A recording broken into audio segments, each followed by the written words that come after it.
Hey guys, tonight we drift into the winding, dimly lit streets of a medieval city. The smell of wood smoke and tallow candles mixes with something less pleasant, the kind of scent you'd rather not identify too closely.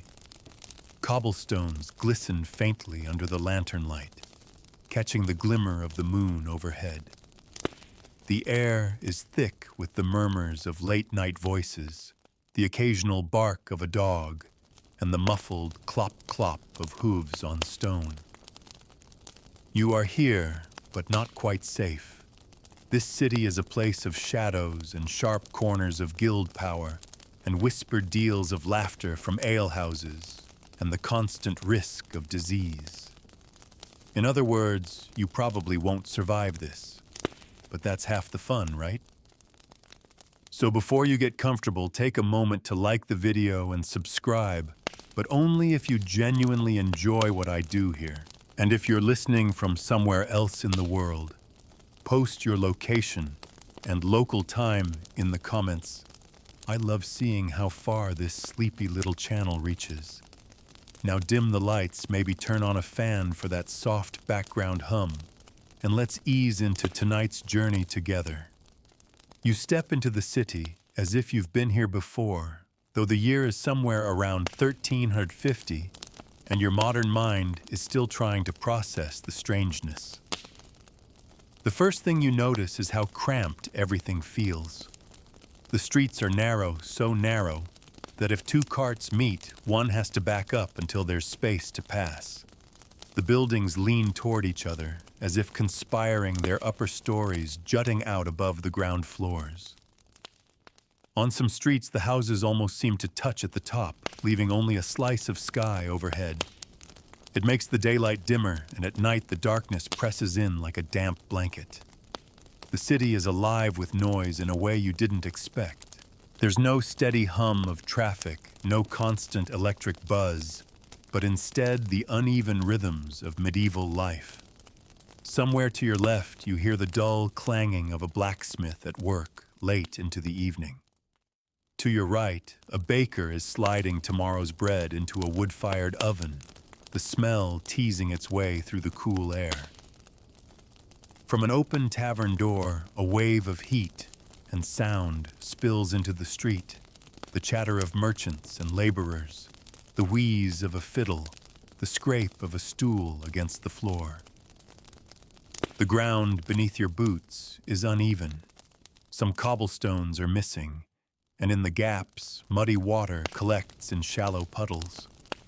You step around one instinctively, though the truth is there's no real avoiding the mess.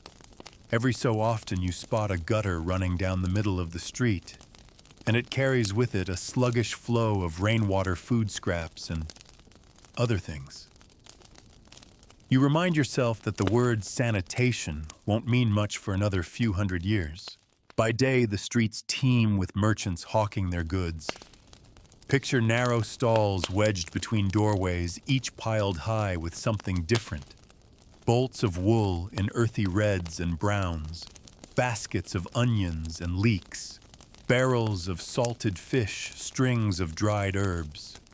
The sellers shout over one another, vying for your attention. Fresh herring pulled from the sea this morning. Wool from the best sheep in Flanders. Onions. Cheap onions. Cheap.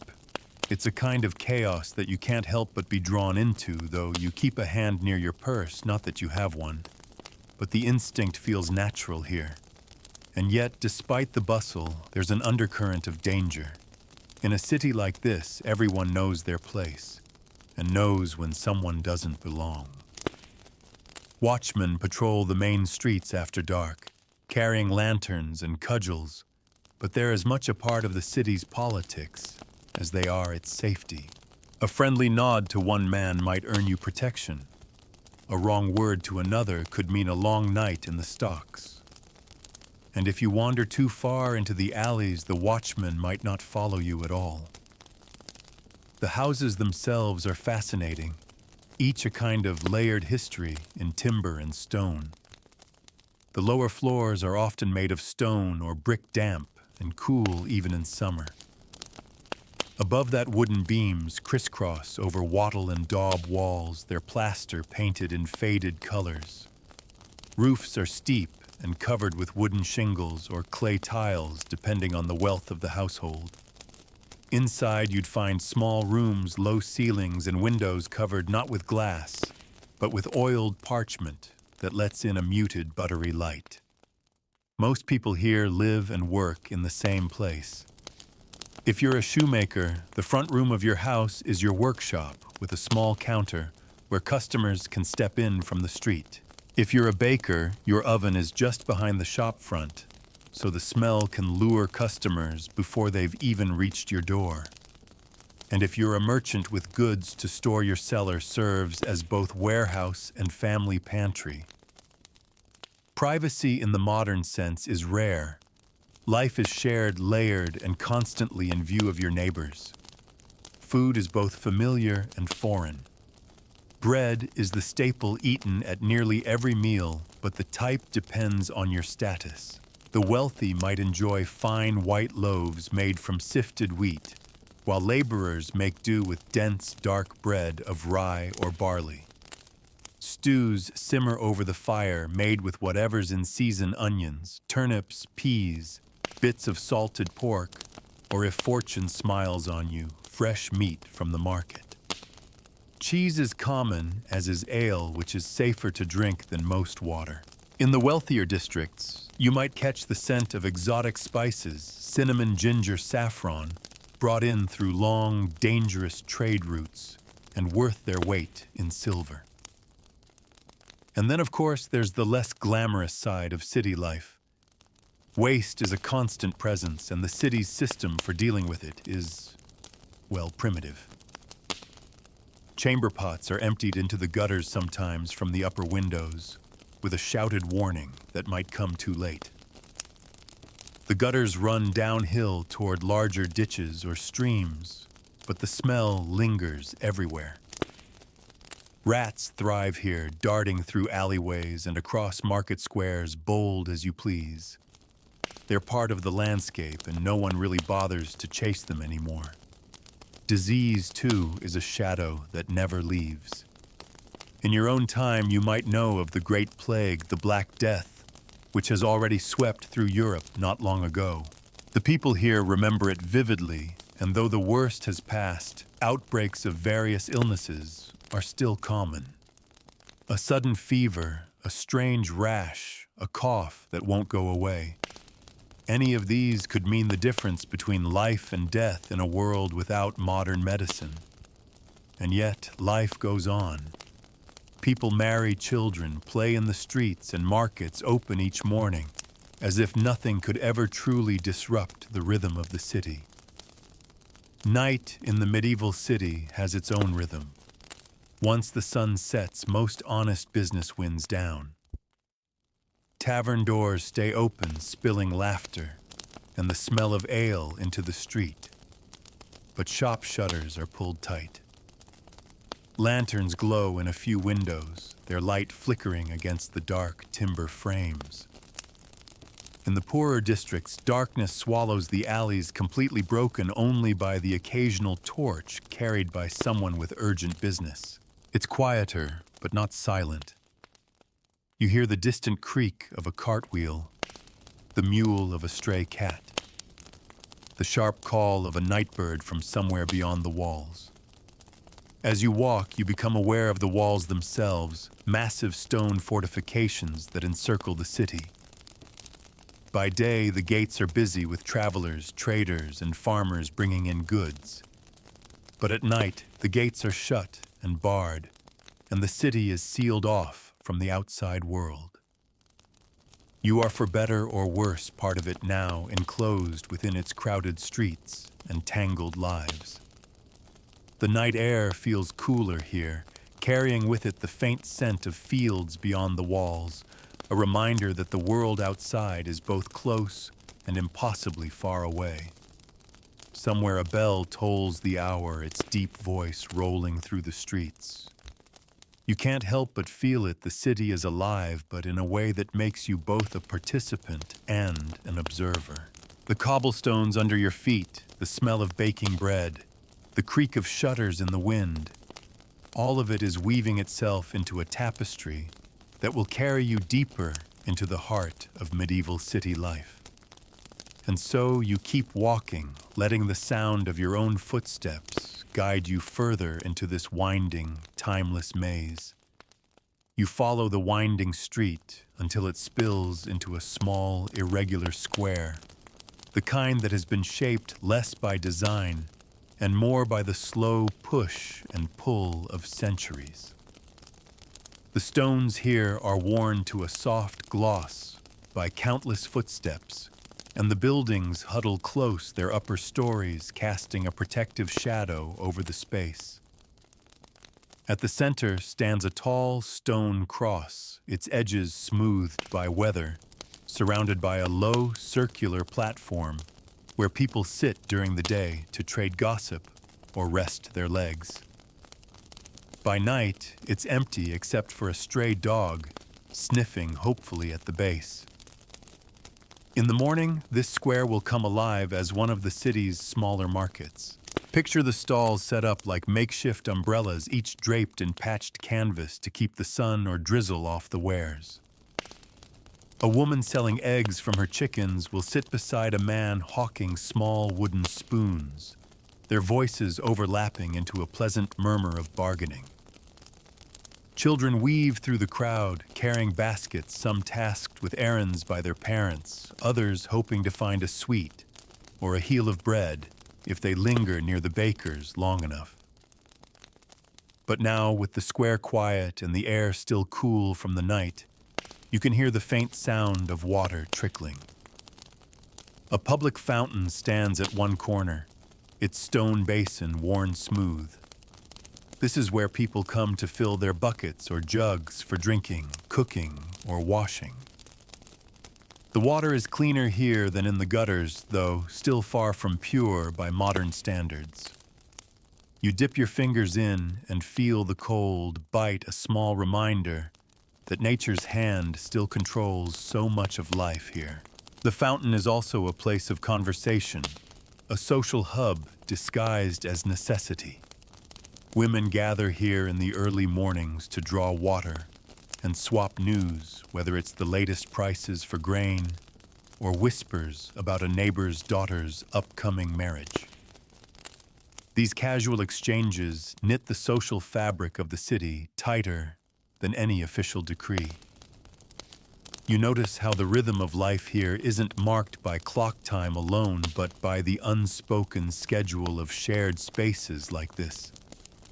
As you move on, you pass by a row of modest shops still shuttered for the night. Painted signs hang above the doors, a pair of shears for the tailor, a boot for the cobbler, a mortar and pestle for the apothecary. Many people can't read, so symbols speak louder than words. In a way, these signs are small works of art, carved and painted to catch the eye of passers-by. The apothecary's shop, you note, would be a place of both wonder and wariness. Inside shelves hold jars of herbs, powders, and unidentifiable substances, all carefully labeled for those who can read them. Remedies here are a mixture of genuine herbal knowledge, superstition, and guesswork. For a cough, you might be offered honey mixed with ground fennel. For fever, perhaps a tisane of willow bark. But you might also be told to carry a small charm or to sleep with a sprig of rosemary under your pillow to ward off illness. Science is still tangled with folklore, and few question it too closely. Past the shops, the street widens into another thoroughfare, broader and better paved than the twisting lanes you've been navigating. This is one of the main arteries of the city, the kind that merchants prefer for their carts and wealthy citizens for their walks. Even now, a few late-moving traders trundle by their wheels, rattling in a steady rhythm. The sound echoes between the buildings, and for a moment, you feel the pulse of the city, steady, dependable, like a giant heart beating underfoot. Your eyes are drawn upward to the imposing shapes of larger houses along this street. These belong to the more prosperous townsfolk, master craftsmen, successful merchants and officials with influence in the city council. Their facades are cleaner, their timber frames straight and proud, their doors reinforced with iron studs. Behind those doors lie rooms furnished with carved chests, painted walls, and perhaps even a few precious items of silver. The smell of beeswax polish lingers in their halls, a quiet sign of wealth in a place where even the smallest luxury sets you apart. One of these houses has a small private chapel built into its side, a reminder that devotion is woven into every thread of daily life here. Religion shapes not only the calendar, but also the city's skyline. If you follow this main street far enough, you'll see it dominated by the great cathedral or church, its spire rising like a needle toward heaven. Even from here, you can catch glimpses of it between the rooftops, an ever-present reminder of faith authority and the collective effort of generations. The cathedral is not just a place of worship, it is the city's anchor. Its bells mark the hours calling people to prayer, to work, or to rest. On feast days, the square before it overflows with processions, music, and bright banners. In quieter moments, you might find pilgrims kneeling before relics, their murmured prayers mingling with the scent of incense. The cathedral's great doors, carved with saints and scenes from Scripture, swing open to reveal a vast interior where candlelight flickers on stone columns that seem to stretch forever upward. But the city's life isn't all piety and solemnity. Around the edges of the cathedral square, traders sell holy medals and ribbons, beggars ask for alms, and children chase one another in the crowd. It's a place where the sacred and the everyday mingle without much fuss, each sustaining the other. As you leave the main street and wander toward the river, the air shifts. You smell dampness, a faint fishiness carried on the breeze. The river is the city's lifeline, a route for trade, a source of water, and unfortunately, another channel for waste. The docks are busy during the day, with barges unloading goods from upstream and small fishing boats returning with their catches. Men in rough tunics haul crates and barrels, their shouts blending with the slap of water against wood. By night, the docks are quieter, but not deserted. A few torches burn here and there, casting long ripples of light across the water. You hear the soft creak of moored boats shifting with the current. Somewhere nearby, two men are talking in low voices, their words indistinct, but their tone carrying a hint of secrecy. The riverfront has always been a place where business, both legitimate and otherwise, can be conducted away from the eyes of the city watch. The warehouses that line the river are massive, their thick walls and barred windows designed to protect valuable goods. Some smell of spices, others of damp wool or salted fish. If you were to walk inside, you'd find the air thick with dust motes drifting in the torchlight, the silence broken only by the occasional scurrying of a rat in the shadows. Beyond the warehouses, you catch sight of the city's watermill, its great wheel turning slowly in the moonlight. The mill grinds grain into flour for the city, and its steady clatter is a constant backdrop to life here. Millers are not always the most trusted folk. Their trade gives them plenty of opportunity to skim a little extra from each sack.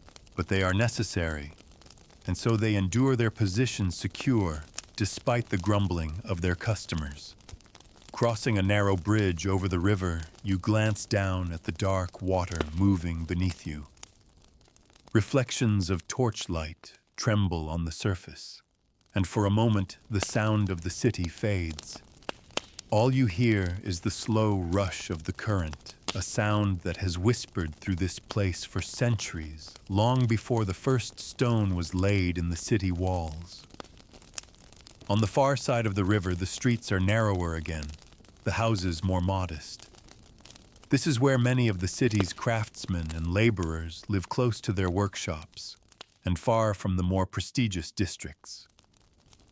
The smell of tanned leather drifts from one building, the metallic tang of worked iron from another. These trades keep the city alive as surely as its markets and its rulers. As you wander through these quieter streets, you sense the closeness of the community here. Neighbors know one another by name. Children play together in the lanes, and gossip travels faster than any official message. Life may be harder here, but it is also more tightly bound, each person part of a network that has to be relied on in times of trouble. Somewhere in one of these cramped houses, a candle burns late into the night. Inside, a weaver bends over her loom, the rhythmic clack of the shuttle marking the slow passage of hours. In another, a cooper mends the staves of a barrel by firelight, working carefully so that no drop will escape when it's filled with ale or wine. In this part of the city, work never truly ends. It simply shifts from the public street to the private hearth. The streets here carry you onward deeper into the living memory of the medieval city, where every wall and paving stone holds the trace of countless footsteps before yours. And you, a quiet observer from another time, are slowly learning to walk among them as though you've always belonged. You turn a corner, and the street narrows again, funneling you between walls so close you could reach out and touch both sides at once. Overhead, a wooden beam connects the upper stories of two buildings, bridging the gap like a handshake frozen in time. Beneath it, the air feels different, trapped slightly warmer, with a faint smell of herbs drying somewhere above your head. You pause for a moment, noticing how the ground dips slightly here. In heavy rain, the water would rush down toward the river, carrying with it stray scraps of straw petals from the market stalls and whatever else the city has shed. In drier times like tonight, the dip makes a little hollow where children might play marbles or where a street dog curls up to sleep. A door opens nearby, spilling a wedge of lamplight into the lane. A man steps out, his tunic belted tight against the night's chill, and empties a bucket into the gutter. The sound of liquid splashing onto stone makes you instinctively step aside. He glances at you briefly, then closes the door again without a word. That's the way of things here. Politeness is often reserved for those you know. Further along, you hear a low hum of conversation. It's coming from a small alehouse tucked into the base of a crooked-fronted building. The door stands half open, and through it you glimpse a room lit by firelight and thick with smoke. Rough-hewn tables are crowded with townsfolk, men and women, both their cheeks flushed from drink and laughter. A fiddler scrapes out a tune in the corner, his bow moving in jerky bursts that match the beat of stomping feet. You catch the scent of roasted meat, tangy with vinegar, and herbs mingling with the sweeter smell of ale. Inside a place like this, news travels quickly. Merchants fresh from the road share stories of distant towns. Craftsmen discuss prices for wool and leather. Gossip flits from table to table like a mischievous bird. Deals are made here, sometimes sealed with a handshake, other times with nothing more than a mutual nod. The alehouse is more than just a place to drink. It's the city's informal council chamber, its rumor mill, its comfort in hard times. Leaving the warm noise behind, you wander on until the sound fades into the soft shuffle of your own footsteps.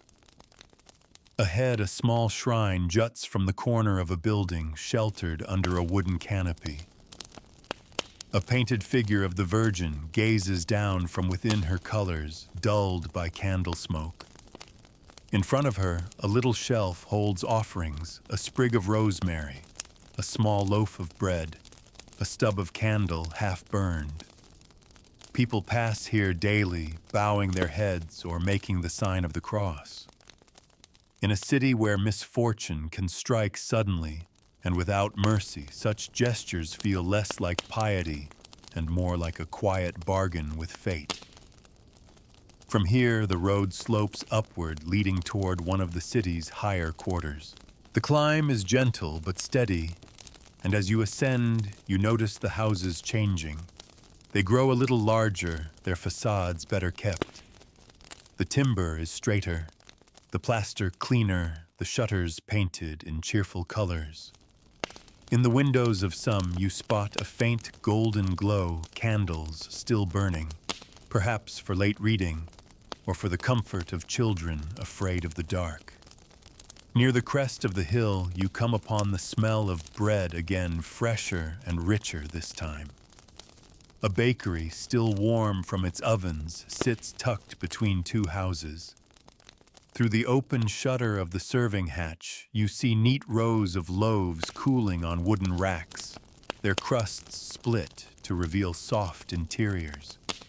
Behind the counter, the baker's apprentice works quickly, stacking the bread into baskets, ready for delivery at first light. Bakers often rise in the middle of the night, their work timed, so that the city wakes to the smell of fresh bread. From this vantage point, you can see across the city's rooftops. The moonlight silvers the tile and thatch, picking out the lines of chimneys and the occasional wisp of smoke from a banked hearth. Beyond it all, the dark hulk of the city walls curves in a protective embrace. Here and there, you see the watchfires burning along the parapets, their orange glow a quiet reassurance that someone is keeping guard, while the rest of the city sleeps. Descending the far side of the hill, you reach another gate, smaller than the great main gates, but still flanked by sturdy towers. This one is closed for the night, the heavy timbers reinforced with a crossbar thick as a man's arm. A watchman leans against the wall nearby, his spear resting in the crook of his elbow, his lantern casting a circle of light on the cobbles. He eyes you briefly, but says nothing. Beyond the gate, the road would lead to farmland and smaller villages, places that feed the city's markets, but seem a world away when the gate is shut. Circling back toward the heart of the city, you find yourself near one of its many craft districts.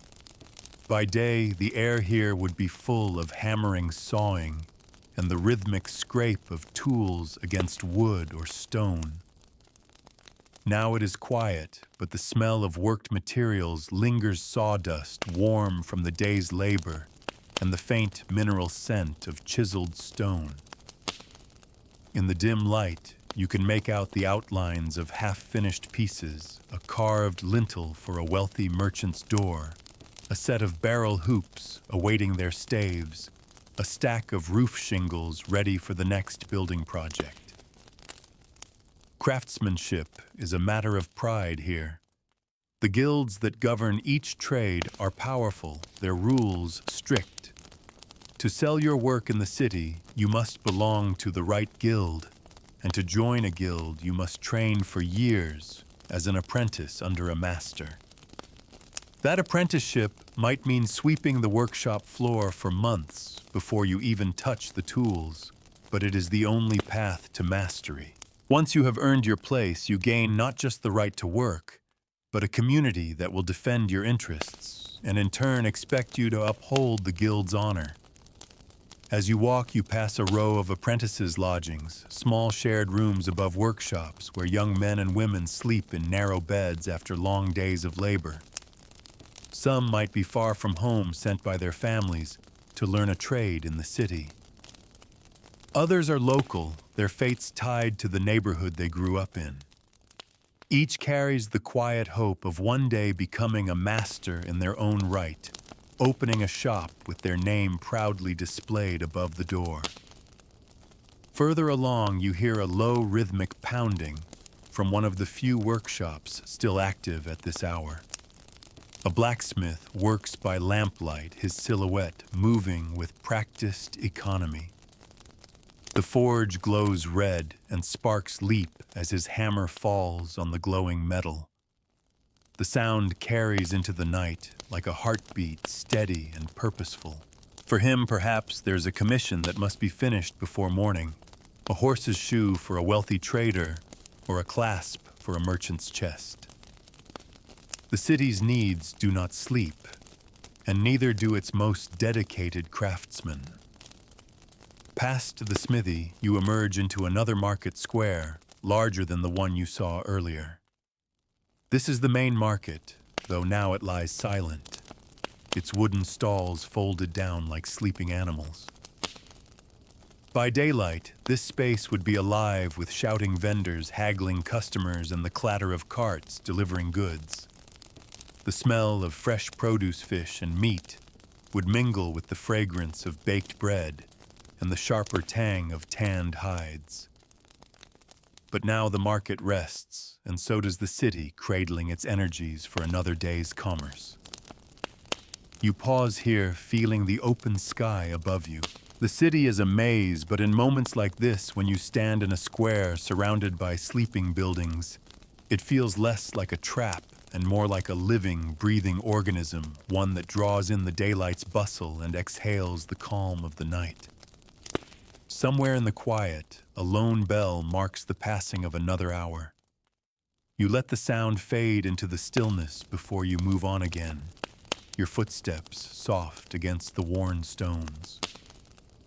From the quiet expanse of the market square, you take one of the narrower streets that slips away like a forgotten stream curling between uneven rows of houses. The stones under your feet are worn smooth, the path subtly slanted so rainwater runs toward the gutters. In the dim moonlight, the pale mortar of the walls glows faintly, and your eyes catch the occasional flicker of movement. A cat darting along a rooftop, a bat dipping low to snatch an insect in the air. As you go, you notice the change in sound. Here, away from the bigger squares and main thoroughfares, the city's voice is softer. You hear the creak of a shutter shifting in the breeze, the faint rustle of straw underfoot. As you step over it, the far-off bark of a dog answering another somewhere beyond the walls. Every so often, there's the muffled thump of a door closing. Behind someone arriving home late, the quick shuffle of boots on stone before silence settles again. The houses here are humbler, their walls patched with mismatched timber, their roofs thatched rather than tiled. Small gardens, barely larger than a rug, sit behind some doors planted with hardy herbs like sage, thyme, and rue. In warmer months, these would be lush with kitchen greens. Now they're trimmed low, preparing for the colder weeks ahead. You imagine the women of these houses bending over the little plots in daylight, cutting bunches of herbs to dry for winter soups and medicinal teas. In one dimly lit doorway, a cooper works late fitting the last iron hoop to a barrel. He hums to himself a low wordless tune, pausing only to test the seal with a practiced touch. The scent of worked oak mingles with the sharper tang of metal. His hands are rough and stained, the kind of hands you find all over this city, shaped by years of labor. You pass a communal bake oven, a stout domed structure of brick and clay, its mouth covered by a thick wooden door. By day, this place is a hive of activity, with neighbors bringing their dough to be baked in the great oven's lingering heat. Bread baked this way is cheaper and more consistent than tending a private hearth, and it frees up precious firewood for other uses. Tonight, though, the oven sleeps, its last embers hidden under a drift of ash, waiting for the next morning's fire. The lane bends again, and ahead you see a faint glow spilling onto the stones. As you draw closer, the smell reaches you first, honey warm and thick in the air with a faint bite of yeast. A mead cellar is still open her stall, a simple wooden counter under a makeshift canopy. She pours the golden drink into earthen mugs for two men in wool cloaks, their heads bent together in quiet conversation. Mead is not an everyday drink for most. Here it's a little more costly a treat for special evenings or important meetings. You wonder what these two are planning, their voices low and their expressions intent. You nod politely as you pass, and the mead seller offers a brief smile before returning to her work. A single candle flickers beside her on the counter, throwing small shadows that dance against the cloth walls of her stall. Beyond this point, the street descends toward a low-lying area of the city. The air grows damper, the smell of stagnant water mixing with the faint reek of tanneries somewhere nearby. You hear a sluggish trickle from a covered drain, and step carefully. The stones here are slick, and the footing is treacherous if you're not watching. At the bottom of the slope, you come to the tanner's quarter. Even in the muted dark, the smell is unmistakable, a strong, sour mix of animal hides, lime, and the odd tang of the dyes used to treat leather. Long strips of cured hide hang from wooden frames outside the workshops, swaying gently in the breeze.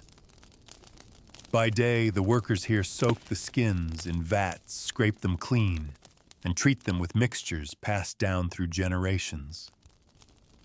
The process is foul-smelling, laborious, and vital. Without it, the city would have no leather for boots, belts, pouches, or saddles. Few linger here after dark, and the streets have a hushed, almost abandoned air. Somewhere in the distance, a dog paws at a refuse heap, the soft clatter of bones on stone echoing faintly. You walk on the air, slowly clearing as you leave the tanners behind. The road curves toward another part of the city wall, where a narrow postern gate sits locked for the night. Through its bars, you glimpse a sliver of moonlit field beyond a reminder that for all its bustle, the city is still an island in a sea of countryside. Farmers and herders live out there, bringing their goods to market at dawn. By the time they arrive, the city will be stretching awake again, its gates swinging wide to swallow the new day's trade. Turning away from the wall, you climb back toward the higher ground, following the glow of a few scattered torches. This quarter feels older, the buildings leaning at odd angles, the street plan winding without apparent logic. You pass under a low archway, the ceiling so close you duck instinctively, and emerge into a cramped courtyard surrounded on all sides by tall houses. In the courtyard's center is a well, its stone lip worn smooth by countless ropes and buckets. Even at night, the well is not deserted. A woman stands here with a lantern drawing water into a wooden pail. She nods to you as she works the bucket, rising hand over hand, the rope groaning softly against the pulley. Wells like this are lifelines, their water feeding not just the households nearby, but the small animals kept in backyard pens, hens, a pig or two, maybe a goat. You leave the courtyard through another narrow passage, emerging onto a broader lane that slopes down toward a cluster of buildings, glowing with steady lamplight. The closer you get, the more the air changes, warmer spiced, carrying a faint sweetness. This is the Baker's Guild Hall, and tonight it's alive with sound. Through the tall windows, you glimpse long tables set for a feast. Men and women in clean tunics and aprons are gathered here for what must be a guild celebration, perhaps a saint's day or the appointment of a new master baker. Laughter rolls out into the night as someone strikes up a song, the melody tumbling into the street in uneven bursts. Guilds hold the city together as much as its walls and markets. Each protects its members, regulates its trade, and upholds its standards. They also provide a social life, a shared identity, and a safety net for their own. A guild feast like this is as much about loyalty and unity as it is about celebration. Tomorrow, these same bakers will be back at their ovens, but tonight they raise their mugs to the work they share. You slip past without lingering, the sound of singing fading behind you. The lane curves again, and you find yourself climbing toward one of the city's oldest quarters, where the streets are steep and cobbled, the houses tall and narrow. Here the air feels stiller, as if the stones themselves hold their breath. A faint smell of incense drifts on the breeze, leading you toward a small chapel tucked between two houses. Its wooden door is ajar, and inside a single candle burns before the altar. The flame dances in the draught, casting long shadows over the painted saints that watch from the walls. You stand there for a moment in the doorway, letting the quiet sink in. Outside, the city moves and murmurs, but here time seems suspended. You know you could sink into the stillness, but the night still has more to show you. You step back into the street, the door swinging gently shut behind you, and continue walking into the city's winding heart. The street beyond the chapel twists in a slow curve, the walls on either side leaning inward like old friends in quiet conversation. Overhead, a narrow strip of sky shows only a few faint stars, the rest hidden behind the rising smoke from distant chimneys. Your footsteps echo softly in the tight space, and the sound of your breathing feels louder than you expect.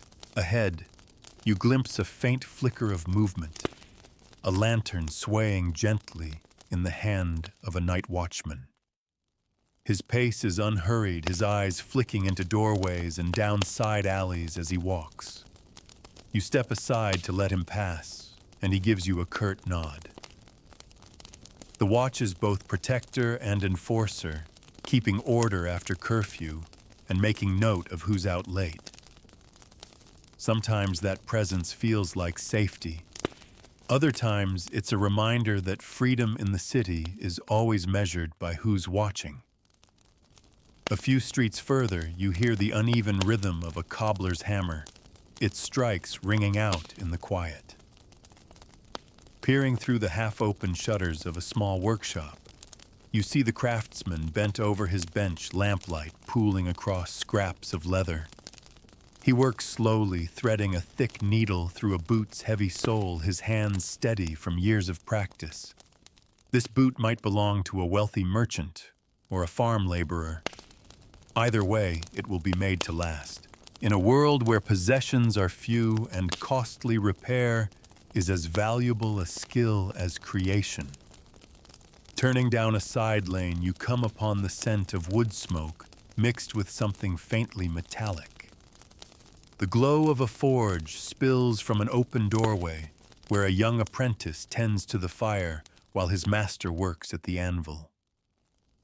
Sparks jump into the air, with every strike scattering like tiny, short-lived stars.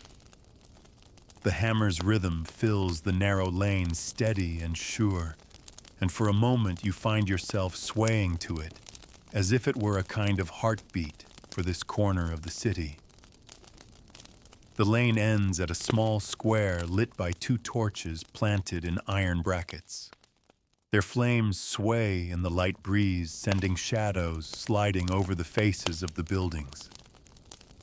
In the center of the square stands a stone pillar, its top carved with a weathered crest. Around it, a low stone bench offers a place to sit and talk. By day, this might be where elders of the neighborhood gather to share news. By night, it's a quiet place for a solitary passerby to rest and watch the street.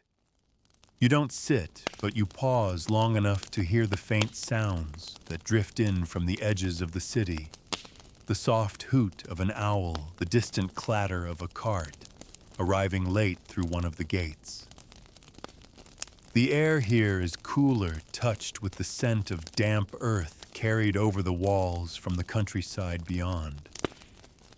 You can almost imagine the fields lying dark and still under the moonlight, waiting for the morning's first plow. Continuing on, you find yourself in a neighborhood of narrow houses, pressed shoulder to shoulder, their fronts leaning so close to the street that the gutters nearly touch. The wood here is weathered, the plaster patched in uneven layers. Doors are low and plain, sometimes covered with a scrap of cloth to keep out the draft. Through the thin walls you hear muffled voices, the creak of beds, a child's brief cry soothed into silence. Life here is cramped, but it is shared in hardship and in comfort alike. You pass a small, unlit shop with a sign showing a painted mortar and pestle. The apothecary has long since closed for the night, but you can imagine the shelves inside lined with jars of herbs, dried flowers hanging from the rafters, bundles of roots tied with string. Remedies here are a blend of careful observation and inherited superstition: chamomile for calming the stomach, sage for cleansing the air, garlic hung in doorways to ward off sickness. In a city where disease moves like a shadow, these small rituals matter as much as any formal treatment. A sudden whiff of roasting meat draws you onward toward a low-roofed tavern tucked into a corner. Inside, a handful of late stayers lean on the bar or hunch over tables, speaking in voices softened by drink. A pot hangs over the fire, its contents bubbling slowly. This is the sort of place where a laborer might trade his last coin for a hot meal and an hour's companionship before heading home to a cold room. The tavern keeper glances your way, then returns to filling a mug with dark ale. Beyond the tavern, the street curves again and narrows into a covered passageway between two larger buildings. The air inside is cooler, the stone floor smoothed by centuries of footsteps. You emerge into a space unlike any you've yet seen tonight, a cloistered courtyard surrounded by high stone walls. A small fountain bubbles at its center, its sound gentle but constant, like a whisper you can't quite make out. The water is clear enough to catch the moon's reflection, rippling softly with each drop that falls. On one side of the courtyard stands a low building with heavy wooden doors, perhaps the entrance to a monastery or a guild house. In the stillness, you can almost hear the murmur of voices in prayer or the shuffle of sandaled feet on stone floors. The city may feel sprawling and chaotic from the streets, but within spaces like these, life is ordered, measured, and deliberately slow. You move on, leaving the courtyard for a lane that leads toward the river again. The faint sound of lapping water grows louder as you descend, mingling with the creak of rope against wood from the moored boats. Here, the streets widen slightly to accommodate carts, and you spot a row of warehouses with heavy shutters drawn tight. By day, these doors will swing wide to reveal piles of grain sacks, bales of wool, barrels of salted fish, the city's lifeblood in stored form. Closer to the water's edge, a lone fisherman sits mending his nets by lantern light. His fingers work quickly despite the cold, weaving strands together in a practiced rhythm. He glances up briefly as you pass, then bends over his task again. Fishing may not feed the whole city, but for those who live by it, the river is as constant as the sunrise, its bounty unpredictable but always worth the effort. Following the riverbank, you pass under a stone bridge whose arches rise high enough for small boats to slip beneath. Moss clings to the stones, and the air beneath is damp and cool. On the far side, you climb a short slope and find yourself on a street lined with small workshops, their doors open to the night air. In one, a carpenter is still at work, planning a board by the light of a single candle. In another, a wheelwright sits on a stool, turning the rim of a cartwheel slowly in his hands, checking it for cracks. The farther you walk, the quieter it becomes. The river turns away, the workshops thin out, and the houses grow smaller and sparser. You've reached the edge of the city's inhabited core, where streets begin to blur into garden plots and storage sheds. Somewhere nearby, a rooster crows, prematurely tricked by the torchlight into thinking dawn is near. You pause here, feeling the cool air brush against your skin, carrying scents from both the city and the countryside beyond. Behind you lies the tangled heart of the medieval city, alive even in its sleep. Ahead lies the open land, the promise of space and silence, but the gates are shut, and for now your world is bounded by the stones and shadows of the streets you've come to know. You turn back from the city's edge, letting your feet choose the way. The path you take is quieter now, hugging the inside of the walls where the night seems thicker. The stones here are older, pitted and streaked with moss where rainwater trickles down. Your hand brushes the rough surface as you walk, feeling the chill of centuries stored in the stone. Somewhere high above on the wall's parapet, you hear the faint scrape of boots, a watchman pacing his post. Soon the path bends into a part of the city where the buildings seem to hunch low against the wall, their roofs sloping steeply away from the weather. These are workshops and storehouses, many of them shuttered tight for the night. But one stands open, its doorway spilling lamplight onto the cobbles. Inside, a cooper is stacking barrels, their rounded shapes lined up in perfect rows. He moves methodically, pausing to adjust a hoop here to tap a lid snug there. The smell of fresh-cut oak mingles with the faint tang of pitch used to seal the staves. Past the cooper's shop, you find yourself in a lane strung with faint swaying light from oil lamps set in small iron cages. They cast quivering halos that dance over the walls, catching on the grain of the timber and the uneven plaster. Your shadow stretches and collapses with each step, keeping pace in restless imitation. Above you, a shutter creaks open and then slams shut again. Maybe someone checking the street. Maybe just a gust of wind deciding to meddle. You wander into a district given over to stonemasons. By day, this place would ring with the sound of mallets on chisels, the gritty rasp of stone being shaped for building or decoration. Blocks of limestone lie stacked by the walls, pale shapes in the dim light. Some are rough-hewn fresh from the quarry. Others are half-finished carvings, a curling vine the suggestion of a saint's face. Even in their stillness, they seem to hold the motion of the mason's hand frozen mid-gesture. Your path takes you into a narrow passage with a low lintel. You duck beneath it and emerge into a tiny courtyard that feels secret, almost hidden from the rest of the city. At its center stands a small lime tree, its leaves stirring faintly in the night air. The courtyard is ringed with doors, each leading to modest dwellings. Laundry hangs limp on a line strung across one wall, the garments pale in the moonlight.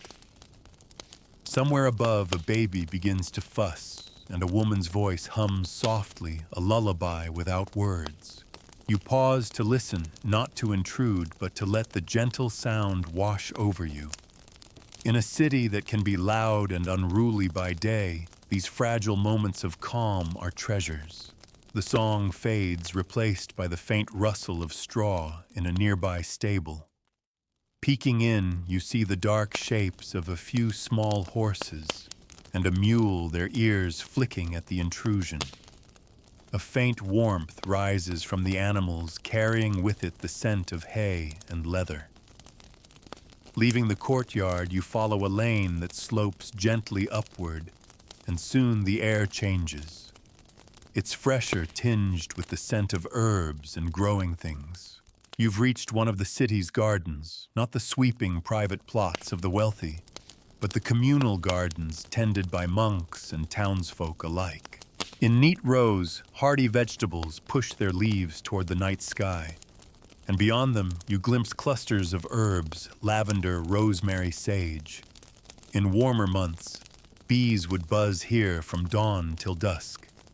Now the garden is still the plants beaded with dew that catches the lantern light in quiet sparks.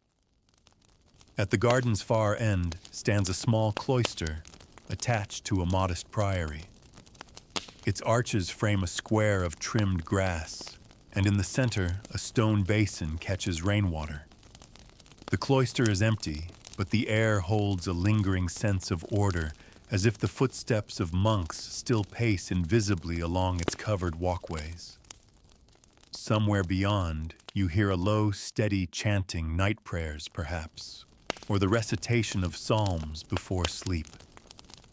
The lane curves again, leading you back into a more crowded district. Here the houses stand taller, their upper stories jutting out so far they nearly meet above your head. Wooden beams crisscross the plaster walls, and small leaded windows glint faintly in the torchlight. These houses belong to merchants and successful artisans, their prosperity shown in the size of their buildings and the sturdiness of their construction. At the end of the street, you find yourself in front of a tavern unlike the small alehouses you've passed before. This one is larger, with a wide doorway open to the street and the steady hum of many voices inside. Lanterns hang from the beams above the entrance, their light spilling onto the cobbles in golden pools. Within, long tables stretch the length of the hall, crowded with townsfolk, sharing pitchers of ale and plates of bread, cheese, and cured meats. The air is thick with smoke and laughter, the kind of sound that makes even strangers feel like they belong for a while. A lute player in the corner strums a gentle tune, weaving his music between bursts of conversation. Serving women in plain dresses move deftly among the tables, balancing trays laden with mugs and platters. You catch a whiff of roasted lamb as one passes by, the scent rich enough to make your stomach tighten. A merchant near the door is telling a story with exaggerated gestures, his companions roaring at the punchlines. Deals are struck here as easily as friendships, and more than one marriage has begun in a place like this. You don't linger too long, the night is still unfolding, and the city has more to show you.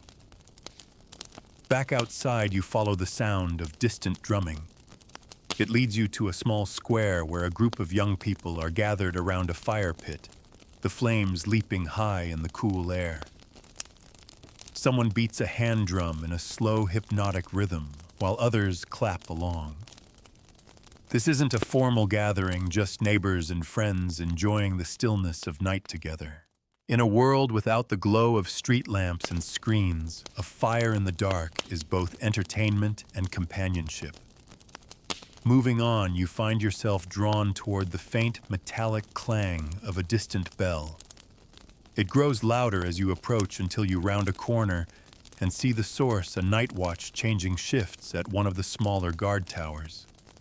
The outgoing watchmen stamp their feet to keep warm, their breath clouding in the cold air. A few exchange quiet words before heading off toward their beds, while the new watch takes up position on the parapet.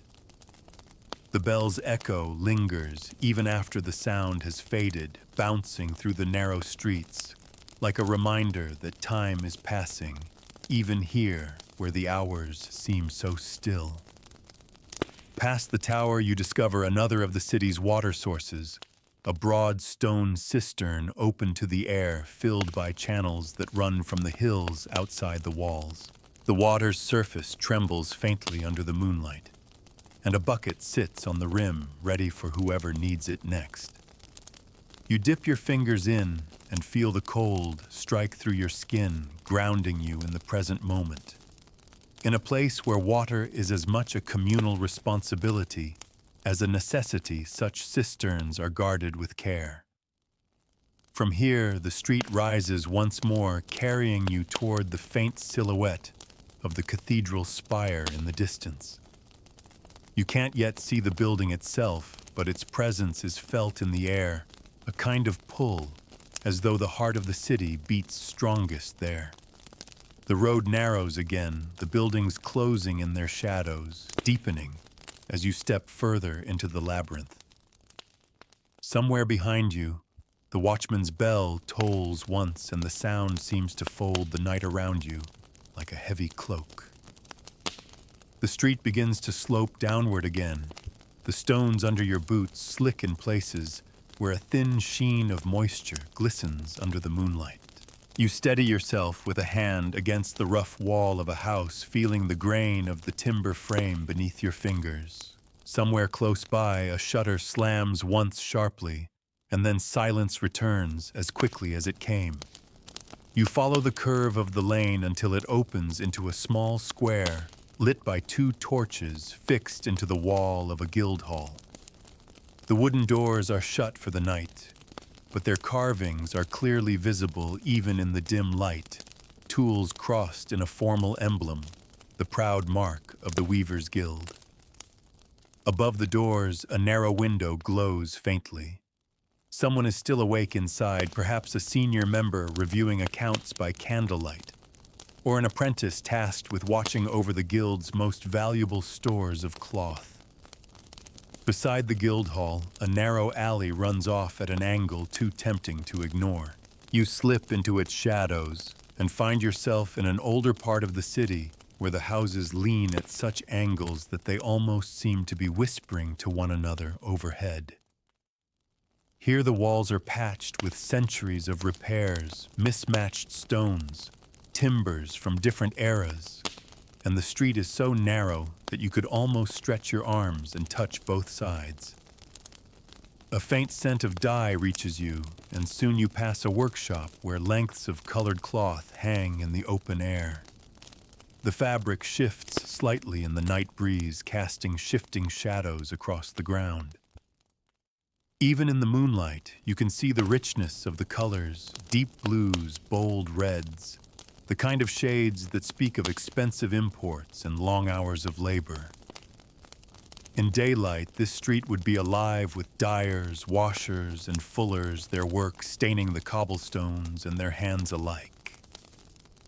But tonight, the only sound is the gentle flutter of cloth in the wind. The alley bends sharply and delivers you into a small courtyard, half hidden behind taller buildings. Here the air feels stiller, sheltered from the night wind. A few wooden carts are parked along the wall, their wheels blocked with stones. One holds baskets of wool waiting to be carted. Another is stacked with firewood for the coming days.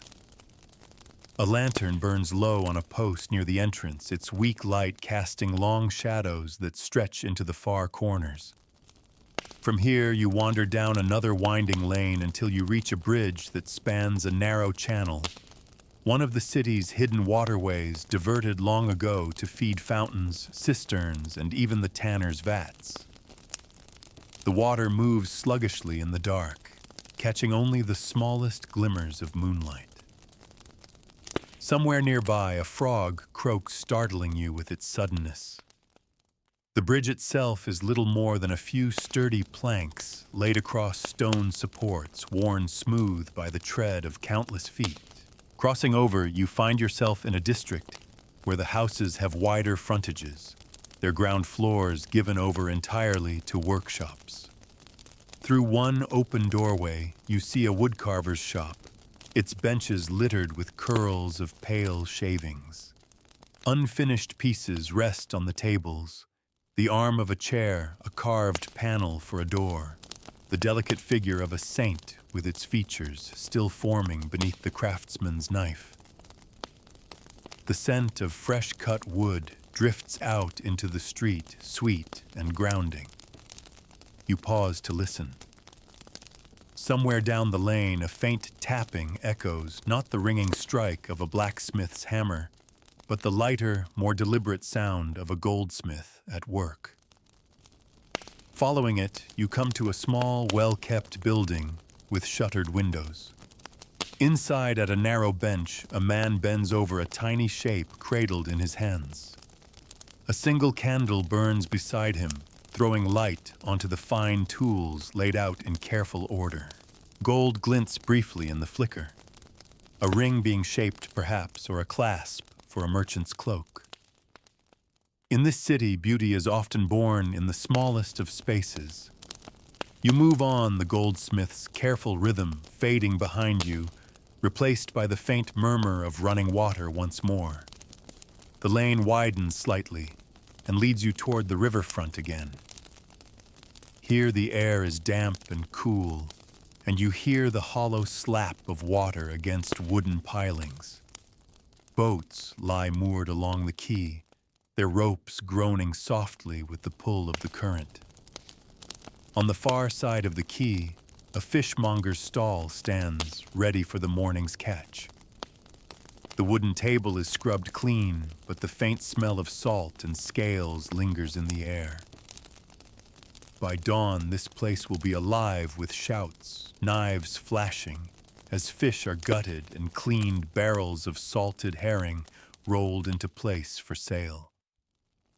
For now, only the river keeps vigil, flowing past, with the patience of centuries. You follow the quay until you reach a low stone archway that leads back into the maze of streets. Passing through it, you enter a lane lined with tall houses whose ground floors are given over to storage. Stacked barrels, sacks, and crates sit against the walls, their contents hidden, but hinted at in the smells that drift from them, the warm spice of cinnamon, the sharper note of dried fish, the faint sweetness of apples kept cool in straw. These goods are the veins of the city, feeding its markets and kitchens day after day. Turning another corner, you find yourself climbing a short hill toward a faint glow ahead. At the top stands a small square dominated by a tall column, its base carved with curling vines and lions. A torch burns beside it, casting shadows that ripple across the carvings. The column commemorates some long-ago event, a battle won, a siege endured, though the details are lost on you. What matters is that here in the heart of the night, it stands as a reminder that the city has survived much and will endure much more. From the square, a set of worn stone steps descends toward another quarter of the city. You take them slowly, your hand brushing the wall for balance. At the bottom, the street is narrower and the house is older still. The timbers here are darkened with age, the plaster cracked and patched in many places. Yet in the upper windows, you see the warm flicker of candles, the silhouettes of people moving quietly in their rooms. Life in all its forms continues here just as it does in the grander parts of town. You pass a small bakery, its oven still faintly warm from the day's work. A few loaves rest on a rack inside, perhaps set aside for the baker's own family. The smell of baked bread lingers in the doorway, a comfort in the chill air. Further on, you glimpse a cobbler's bench through a half-open shutter, the tools laid out neatly as if waiting for tomorrow's labor. These quiet glimpses of work, paused, but not finished, tell you more about the city than its grandest buildings ever could. Ahead, you hear the faint murmur of voices. A group of men stand in a loose circle at the mouth of an alley, speaking in low tones. They glance your way briefly, then turn back to their conversation. You don't linger in the medieval city. Not every gathering is one you want to interrupt. Instead, you slip into a side street, letting their voices fade into the background hum of the sleeping city. The night deepens, and with it comes a stillness that feels both heavy and protective. Somewhere in the distance, a church bell tolls, once marking the hour. The The sound rolls over the rooftops and through the streets, as much a part of the city's heartbeat as the rush of the river or the hammer of the blacksmith. You keep walking, guided now more by instinct than direction, letting the streets carry you deeper into their winding embrace. The alley you've chosen narrows again until it feels more like a corridor than a street. The walls lean close, their upper stories jutting far overhead, and between them, the night sky is little more than a ribbon of deep indigo. Your footsteps sound different here, muffled, as if the air itself absorbs them. Somewhere behind a shuttered window, a dog gives a short, questioning bark, then quiets again. The stones beneath your boots are slick, not with rain, but with the thin film of damp that creeps in from the nearby river. You catch the faint scent of fish and wet wood. Before long, the alley spits you out into a wider lane where the smell grows stronger, mingled with smoke from small cooking fires still burning inside homes. A faint orange glow flickers here and there behind warped shutters. You pass a modest house where a man leans on the sill of an open window, looking out into the dark as though waiting for someone. His eyes follow you briefly, but he says nothing. In a city like this, curiosity and caution often walk hand in hand. You keep moving. The lane soon slopes downward toward a stretch of riverfront you haven't walked before. It's quieter here than the busy quayside you saw earlier. The boats are smaller fishing skiffs, narrow cargo craft pulled up against the stone embankment. Ropes creak softly in their moorings, and a pair of ducks glide lazily in the shallows, barely disturbing the surface. A small wooden footbridge crosses a narrow inlet here. Its planks creak under your weight as you step onto it.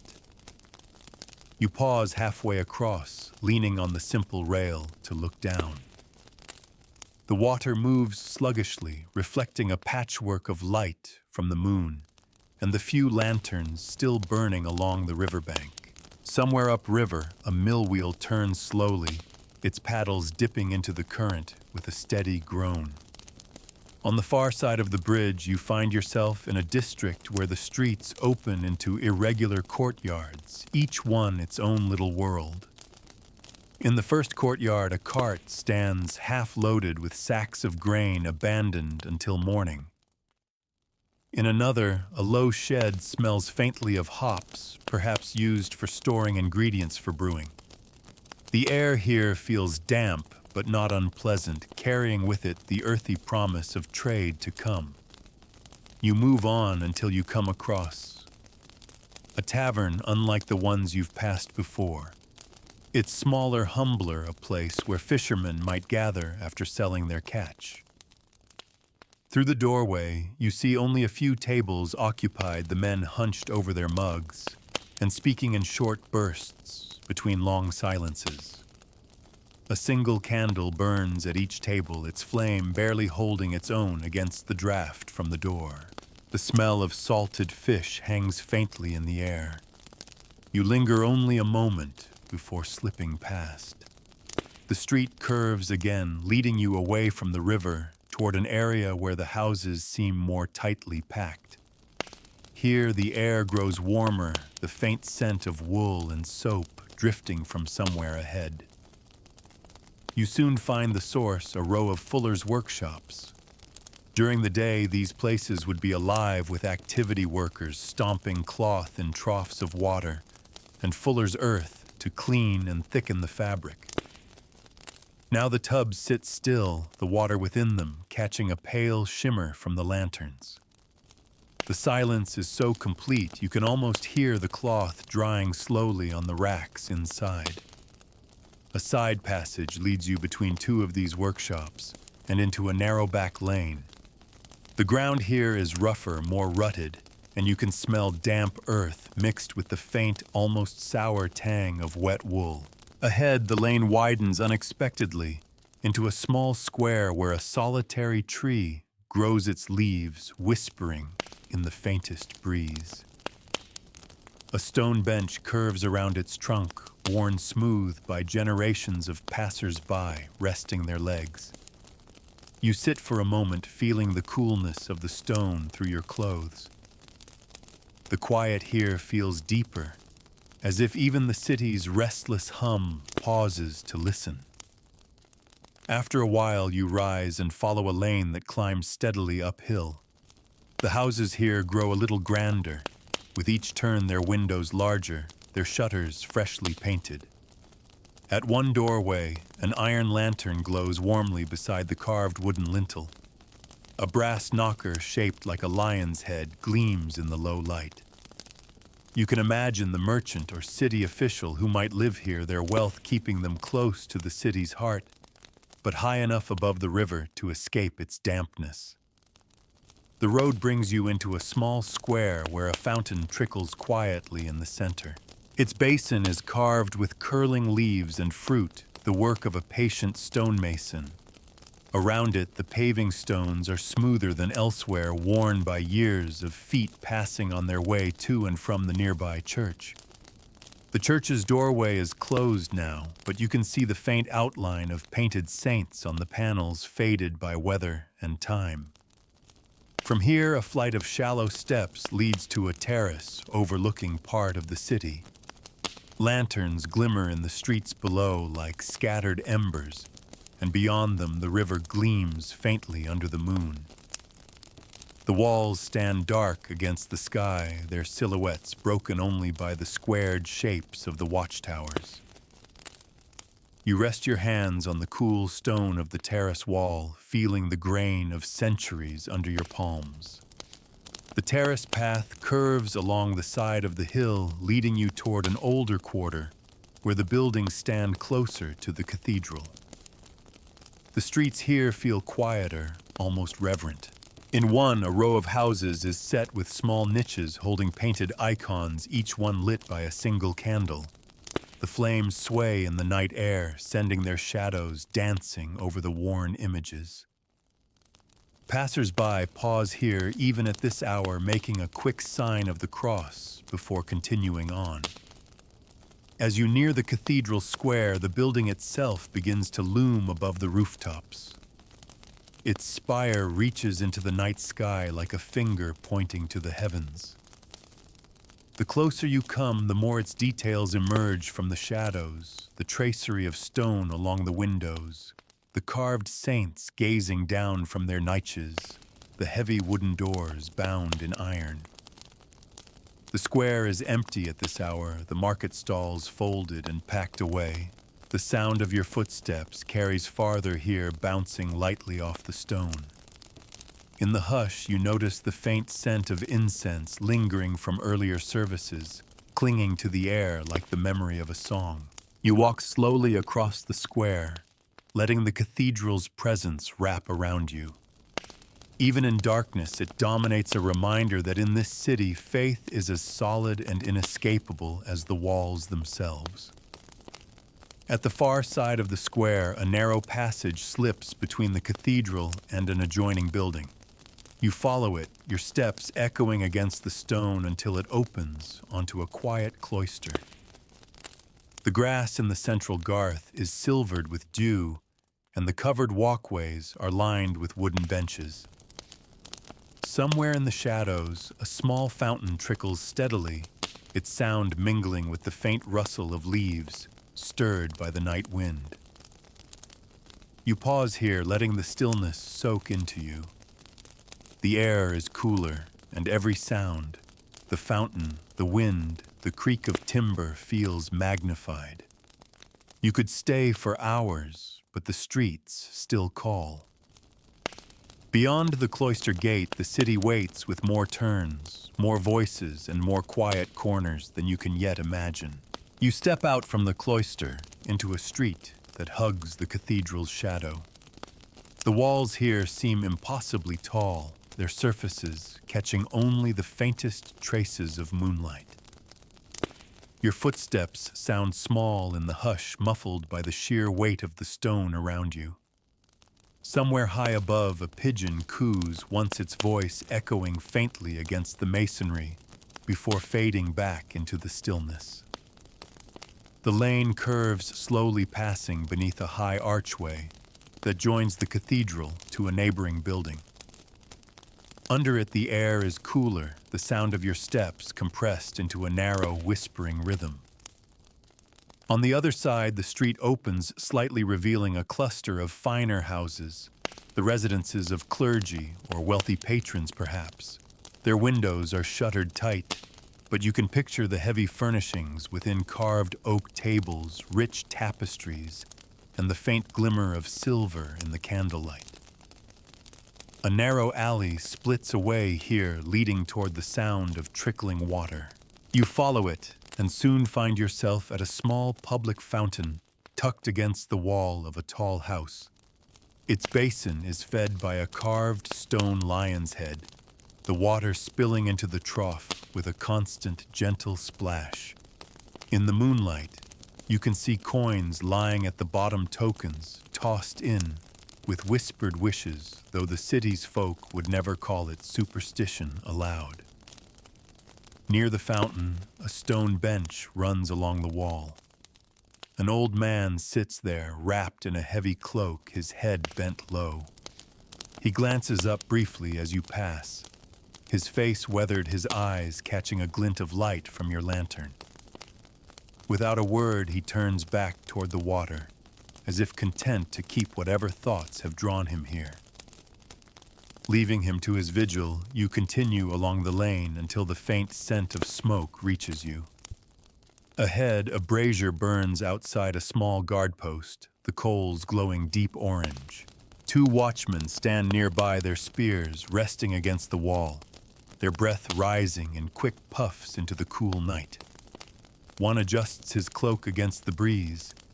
The other gives you a brief assessing glance before returning to his quiet conversation. The city is never truly unobserved, even at this hour. The lane dips again toward the river. Here you find a low bridge of stone arches spanning a narrow channel. Its surface is worn smooth by countless carts and feet, the mortar between the stones crumbling in places. On the far side, the road widens into a working quay, where a few laborers linger, unloading the last of a late-arriving barge. The soft thud of sacks landing on the cobbles punctuates the low murmur of their voices. Beyond the quay, the streets twist into a quarter, where the buildings seem older, their fronts warped, and leaning their lower timbers dark with age and damp. The alleys here are tight and irregular, twisting on themselves until you lose any sense of direction. In one narrow court, you pass a tinker's cart laden with pots and pans, their dull metal shapes glinting faintly in the dim light. He's left it for the night, perhaps trusting that in this tightly knit neighborhood no one will touch what isn't theirs. From somewhere nearby comes the faint scrape of metal on stone. You follow the sound to a workshop where a knife grinder works under the light of a single lantern. The wheel spins slowly, sparks flying each time the blade meets the stone. His foot pumps the treadle in a steady rhythm, and now and then he pauses to check the edge of the blade with a practiced thumb. In this city, a sharp knife is as much a tool of survival as a luxury. Continuing on, you find yourself at the edge of a small square bordered by modest homes. In the center, a low stone wall encloses a shallow pool fed by one of the city's many diverted channels. The water is dark and still, except where a single trickle enters from a spout at one corner. A lone goose drifts across the surface, muttering softly to itself. You wonder how it came to be here, in the heart of the city, floating in a pool built for human needs. From the square, a lane winds upward toward another district. The slope is lined with steps in places where the hill grows too steep for a smooth path. You take them slowly, passing houses whose doors open directly onto the stairway. Some are propped ajar to let in the cool night air, offering glimpses of narrow rooms lit by the soft glow of a hearth. The smell of wood smoke follows you upward, mingled with the faint sweetness of apples stewing somewhere inside. At the crest, you emerge into a wide street that feels more deliberate than most you've walked tonight. The paving stones are larger, more evenly set. The buildings here stand straighter, their facades more uniform. This is a merchant's road, one of the arteries along which the city's trade flows daily. Though the shops are closed, their painted signs hang proudly above the shutters. A sheaf of wheat for a baker, a gilded boot for a cobbler, a painted comb for a hairdresser. You pass a shop whose front window, glazed in small leaded panes, holds an array of goods, lengths of ribbon, small carved toys, and a cluster of earthen pots. Even at night, the display is meant to tempt to remind passers-by that here is a place to spend their coin. Further along, a spice seller's stall stands shuttered, but the faint scent of cinnamon and cloves still lingers in the air. The street leads toward a small plaza where a single torch burns beside a public notice board. Sheets of parchment nailed in untidy rows flutter in the night breeze. Some carry neat lines of official script proclamations from the city council, notices of upcoming markets, while others are written in rougher hand offers of work goods for sale, missing items sought by their owners. Even in the stillness, the board hums with the sense of daily life, a conversation carried on in ink and parchment. You pause here, feeling the weight of the city around you. Behind every door and shutter, someone is sleeping, someone is working late, someone is watching the street. The medieval city never truly stops. It only changes its rhythm. And as you stand in the quiet, you realize you've learned to walk to that rhythm without thinking, matching your steps to its steady, ancient beat. A faint chime drifts through the air, not the deep toll of the cathedral bell, but a lighter, more playful note. You follow it until you reach a small workshop tucked under a sloping roof. Inside, by the light of a single oil lamp, a toy maker works at his bench. His hands shape a small wooden horse, the curl of each shaving, dropping to the floor with a soft hiss. On the shelves behind him, rows of painted figures, knights, kings, animals stand waiting for small hands to bring them to life. The scent of pine shavings and beeswax fills the air, a comfort so warm it almost makes you linger. But the night pulls you onward. You leave the toy maker's glow behind, following a narrow lane that dips once more toward the river, where the sound of water is joined by the creak of mooring ropes and the faint call of someone across the dark expanse. Somewhere out there, beyond the walls, other towns and cities lie under their own moons, each with its own tangled streets and secret corners. For now, though, your world is here inside these walls, within these streets, walking in step with the heartbeat of the medieval night. The lane beside the river bends, narrowing until you can reach out and brush the damp stone wall with your fingertips. The smell of water grows stronger here, tinged with a faint metallic note from the iron hoops of moored barges. Lantern light wobbles on the rippled surface, breaking into shivers with each small current. Somewhere in the dark, an oar dips into the river, sending out a soft splash that fades almost instantly. You pass a small boathouse with its doors ajar. Inside, a skiff rests on wooden trestles, its hull half-tarred and smelling of pitch. A pair of oars lean against the wall, their handles worn smooth from years of use. The air inside is warmer, close with the scents of rope tar and river mud, the working perfume of those who live their lives by the water's edge. Beyond the boathouse, the lane tilts upward toward a district where the buildings grow taller again, their upper floors jutting over the street until they nearly touch. The air here is thicker, carrying the mingled smells of cooking smoke, drying laundry, and the faint sharpness of tanned leather. A faint hum of voices drifts from somewhere ahead, not loud but constant, like the low murmur of a stream. It draws you to a courtyard ringed with narrow-fronted houses. Many have their doors propped open, despite the hour their thresholds spilling warm light into the dark. In one doorway, a woman sits mending a shirt, her needle flashing briefly in the lamplight. She glances up, offers you a small nod, then returns to her work. From another doorway comes the faint sound of a cradle creaking its rhythm slow and steady as a lullaby. You linger for a moment, feeling the weight of this little pocket of life. In a city where so many places are guarded, locked, or shuttered at night, this courtyard breathes openly. Neighbors move freely between doorways, exchanging a word or a smile, their familiarity stronger than any bolt or lock. A narrow passage leads you out of the courtyard into a lane where the cobbles are uneven and patched with rough slabs. Here, a man pushes a handcart loaded with kindling. His steps are slow but steady, the small wheels rattling in a syncopated rhythm against the stones. He doesn't look up as you pass, intent on his route, perhaps bound for an early morning oven or a customer who pays well for dry wood before the rest of the city wakes.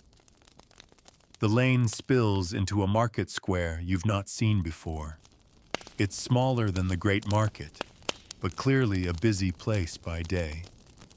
The stalls are packed away, their wooden frames leaning against the walls, but the smell of the day's trade still lingers, bruised apples, wilted herbs, the faint saltiness of fish.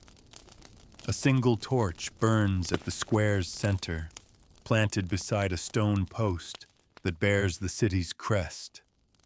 Its light barely reaches the edges, leaving the surrounding houses in shadow. One of these houses has its shutters open just wide enough for lamplight to spill through. Inside, you glimpse the silhouette of a man bent over a table, quill in hand. The quick, deliberate movements suggest a clerk or merchant recording accounts. Papers lie scattered across the table, their edges catching the glow like pale sails in a dark sea. In this city, work rarely keeps to daylight hours when coin is involved. From the square, a side street carries you upward toward the faint outline of one of the city gates. As you draw closer, you can see the heavy timbers barred across it, the iron fittings dull in the torchlight. A watchman leans in the shelter of the gatehouse arch, his spear propped beside him. His eyes follow you for a moment, not unfriendly, but alert, the gaze of someone who must account for all movement in and out of the city after dark. Near the gate, a long, low building sits with its doors bolted. The faint smell of hay and animals seeps out, and you realize it's a stable. Inside, the shapes of horses shift faintly in the dimness, a few snorting softly in their sleep. Leather tack hangs neatly on pegs along the wall, and the air is warm with the breath of animals and the quiet rustle of straw. From here, you take a road that skirts the inside of the city wall. It's quieter here, the bulk of the buildings pressing close to your left, while the wall's sheer face looms to your right. Occasionally, you pass a narrow slit in the masonry, an arrow loop that once gave archers a view of the ground beyond. In the moonlight, the wall's surface gleams faintly, its stones cold and unyielding. Eventually, the road bends toward the city's heart again. You pass a large building whose upper floor overhangs the street, supported by stout wooden braces. A painted sign sways gently from a chain, a sheaf of parchment and a quill.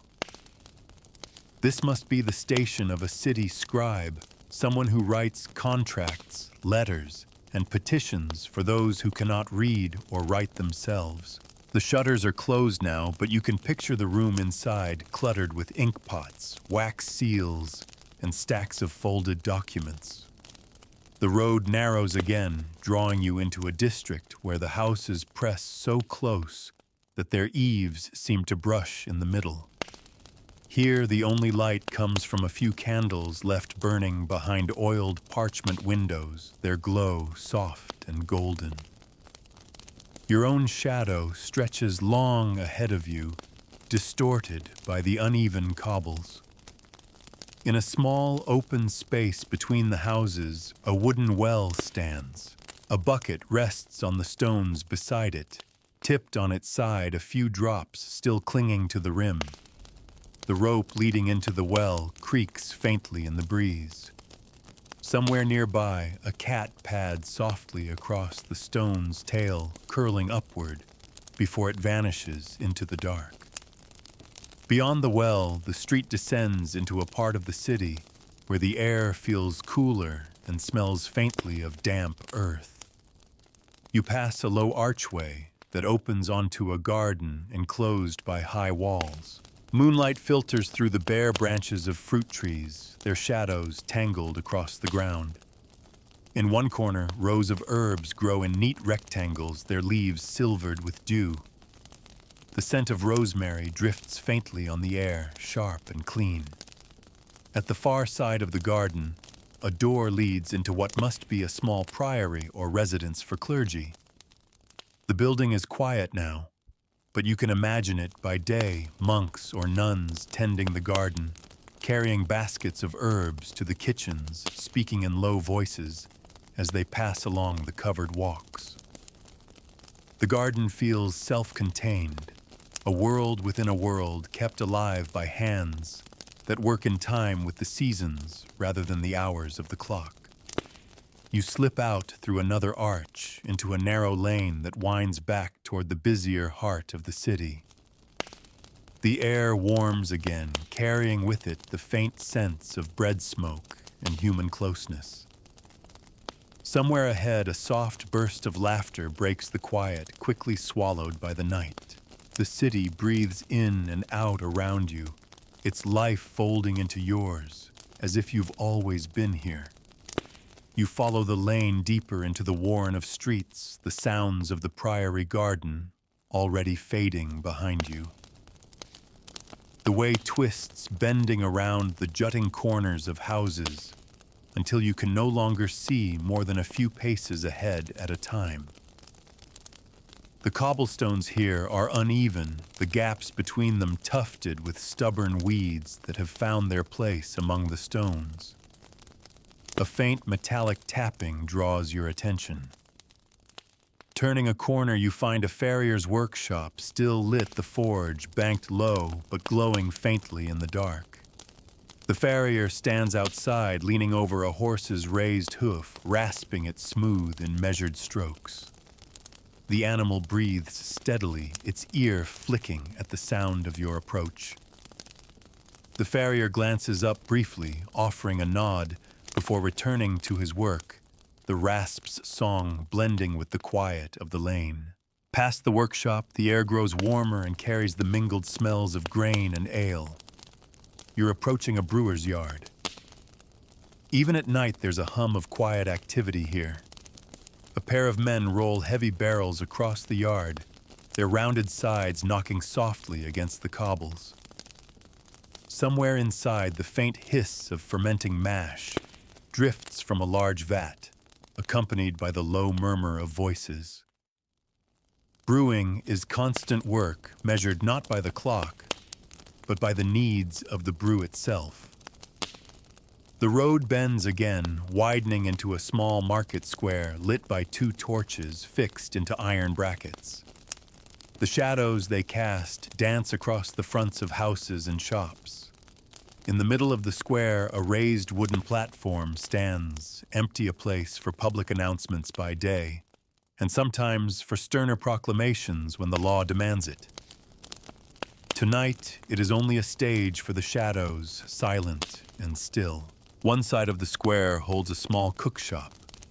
its shutters open to reveal the dim light within. The cook leans over a pot suspended above the hearth, stirring slowly. The scent of onions, herbs, and stewing meat escapes into the night, warm and tempting. A few patrons sit at rough benches, eating in silence, save for the occasional scrape of a spoon. This is food for working folk, simple, hearty, filling a meal that tastes best after a long day of labor. Leaving the square, you choose a lane that slopes downward toward the sound of trickling water.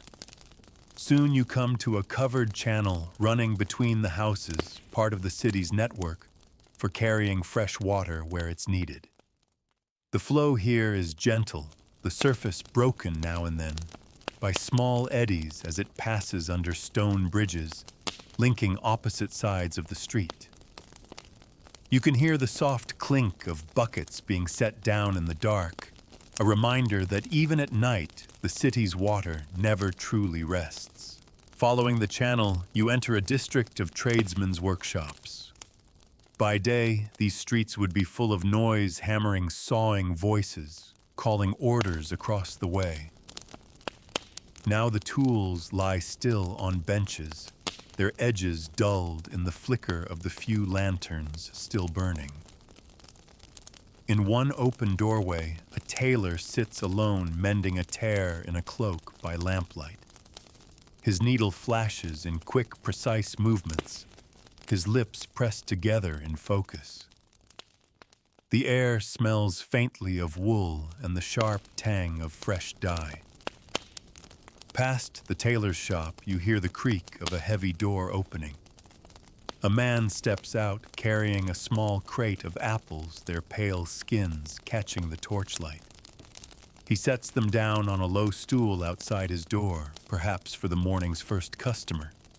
He glances your way, offers a faint smile, then slips back inside without a word. The lane widens once more into a modest square where a stone cross rises from the center. At its base, someone has placed a small wreath of dried flowers, tied together with a strip of cloth. A candle burns beside it, its flame bending in the light breeze. Whether it marks a recent loss or a long-kept remembrance, you cannot tell, but its presence lends the square a quiet gravity. You linger there for a moment before taking another street that curves between houses, leaning so close their eaves nearly touch. The space between them feels like a tunnel, the moon reduced to a narrow line above. Here, the smell of baking drifts faintly through the air, though the bakeries are shut tight for the night. Somewhere within dough is rising slowly, ready to be baked before dawn. The lane carries you toward the faint sound of distant music, a slow, lilting melody, the kind meant for listening rather than dancing. You follow it until you reach a modest tavern tucked between two taller houses. Through its open door, you see a small group gathered near the hearth. A man playing a fiddle while others sit in quiet appreciation. The music spills softly into the street, twining itself into the night air until it becomes part of the city's own lullaby. Moving on, you find yourself in a street that slopes toward the city walls again. The air cools, carrying the smell of damp stone and moss. You pass a low tower where a watchman leans against the battlement, his spear propped beside him, eyes scanning the streets below. A small brazier glows beside him, sending up thin curls of smoke. His shift will stretch long into the night, and he will keep watch even when the rest of the city is deep in dreams. At the base of the tower, a wooden door stands ajar. Peering in, you glimpse a cramped guard room, a bench, a table with a scattering of dice and a half-finished mug of ale. The air smells faintly of leather sweat and smoke, the scent of men who live half their lives on duty. From here, a short walk brings you to another of the city's gates, smaller than the great main gates, but still sturdy and heavily barred. A torch burns in a sconce by the entrance, its light spilling onto the cobbles in a wide circle.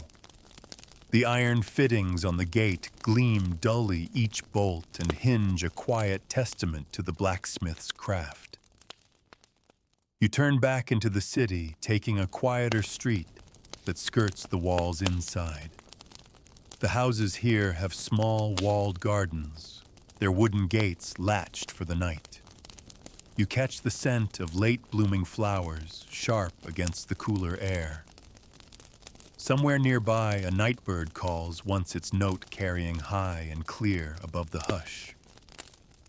The street ends at another small square, this one centered on a stone fountain, shaped like a cluster of leaves.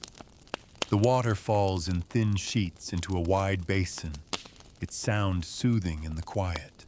You sit for a moment on the fountain's edge, feeling the cool stone beneath you, watching the ripples catch the torchlight.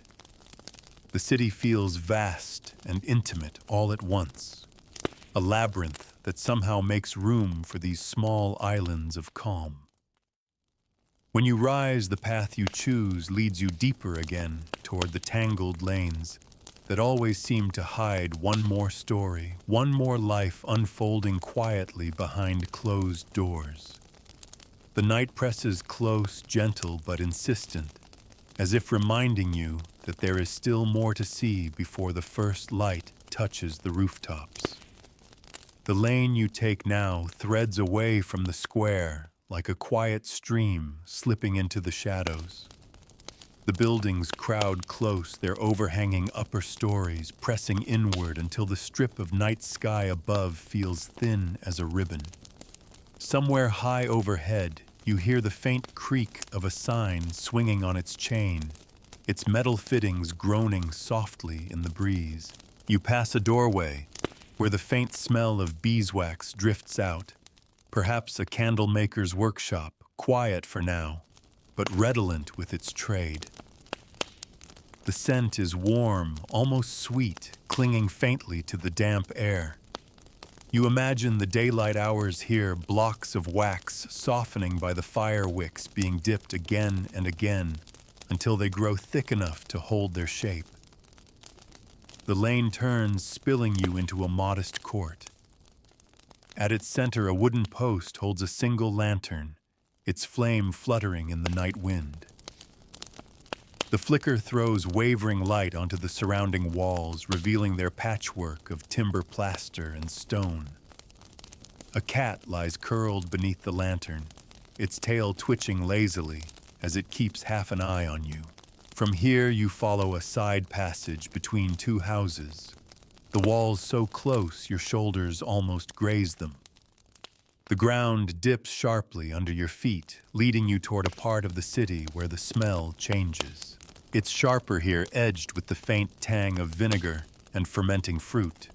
You soon pass the narrow frontage of a vintner's shop. A row of casks rests just inside, each one marked with chalked symbols. Above them hangs a string of dried herbs, a charm against spoilage, as much tradition as belief. The vintner's district is quiet now, but you can imagine it by day, casks rolled into place, wine drawn off into smaller jugs for customers, apprentices mopping up the spills that streak the cobbles.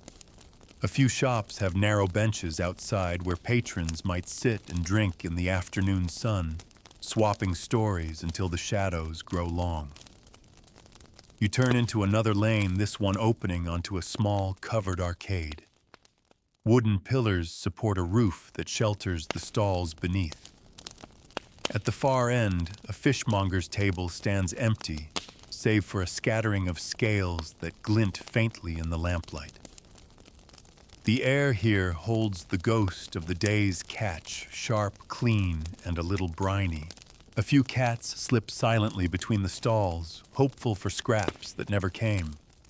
Leaving the arcade, you cross into a quieter stretch of street where the paving stones are smoother underfoot. The houses here seem older, their timbers thick and dark with age, their plaster patched in irregular shapes. Some upper windows are still lit, showing the silhouettes of people moving within, someone carrying a jug, another bending over a table, the slow sway of a curtain in a draft. The road carries you toward a small bridge over one of the city's narrow water channels. The water slips beneath in a soft, steady whisper, catching only fragments of light from the houses that face it. A small boat is moored just downstream, its prow nudging gently against the bank. It looks to be the kind used for short hauls, perhaps carrying grain from the mills or bundles of kindling from upriver. Beyond the bridge, you step into a broad, low-ceilinged passage that runs beneath a row of houses. The air here is still and cool, the sound of your footsteps bouncing softly off the beams overhead. On the other side, the street widens into a lively little quarter, even at this hour. An open-fronted bakehouse glows warmly, its ovens still working through the night. Two men in aprons slide loaves onto wide paddles, their movements quick and precise. The smell is almost overwhelming, rich, yeasty, comforting. A few early customers wait nearby, clutching baskets lined with cloth. They nod to you absently, their eyes fixed on the bread that will soon be theirs. Across from the bakehouse, a lamp-lit shop displays rows of glazed jugs and mugs. The potter himself stands just inside, turning a half-finished piece in his hands, inspecting the smoothness of its curve. The shelves around him are filled with work in various stages, pale, unglazed clay, beside gleaming finished pieces in earth reds and deep blues. The air smells faintly of damp clay and the wood smoke from the kiln. A little further on, a stairway leads down to a cellar door half hidden in shadow. You hear the faint clink of glass from within, perhaps a tavern tucked below street level. A low murmur of voices drifts out, rising now and then into quiet laughter. Even at this hour, pockets of company still glow in the city's folds. Following the curve of the street, you pass a row of houses whose upper floors are decorated with carved wooden corbels. Each one bears a different shape, a snarling beast, a smiling face, a curling vine. Some are worn nearly smooth, their features softened by centuries of weather. In the moonlight, their shadows stretch down the wall like silent sentries. The lane narrows again, drawing you toward the faint chime of a small bell. It comes from a chapel tucked into the base of a tall house. Its doorway is open, revealing a single candle burning before a painted image of a saint. The air smells faintly of frankincense. You stand at the threshold for a moment, listening to the quiet as the bell's last note fades. When you step away, the street seems even darker for having left that small pool of light. The houses here are plainer, their shutters closed tight. The road descends gently toward what must be another of the city's smaller gates. You can see the pale outline of the wall ahead, the faint torchlight of the gatehouse spilling over the cobbles. Two guards stand just within the arch, speaking quietly. Their voices echo slightly under the stone vault. One shifts his spear to a more comfortable grip. The other rubs his hands briskly against the cold. You pass without comment, turning instead toward a narrow track that hugs the wall inside the city. Here the world feels quieter still. The wall's sheer bulk rises to your right, its surface cool and faintly damp under your fingertips. To your left, small gardens press against the backs of houses. In one, a row of drying racks holds bundles of herbs, sage, rosemary, lavender, their scents drifting faintly on the air. Another garden has a small coop where a handful of hens mutter sleepily in their roosts.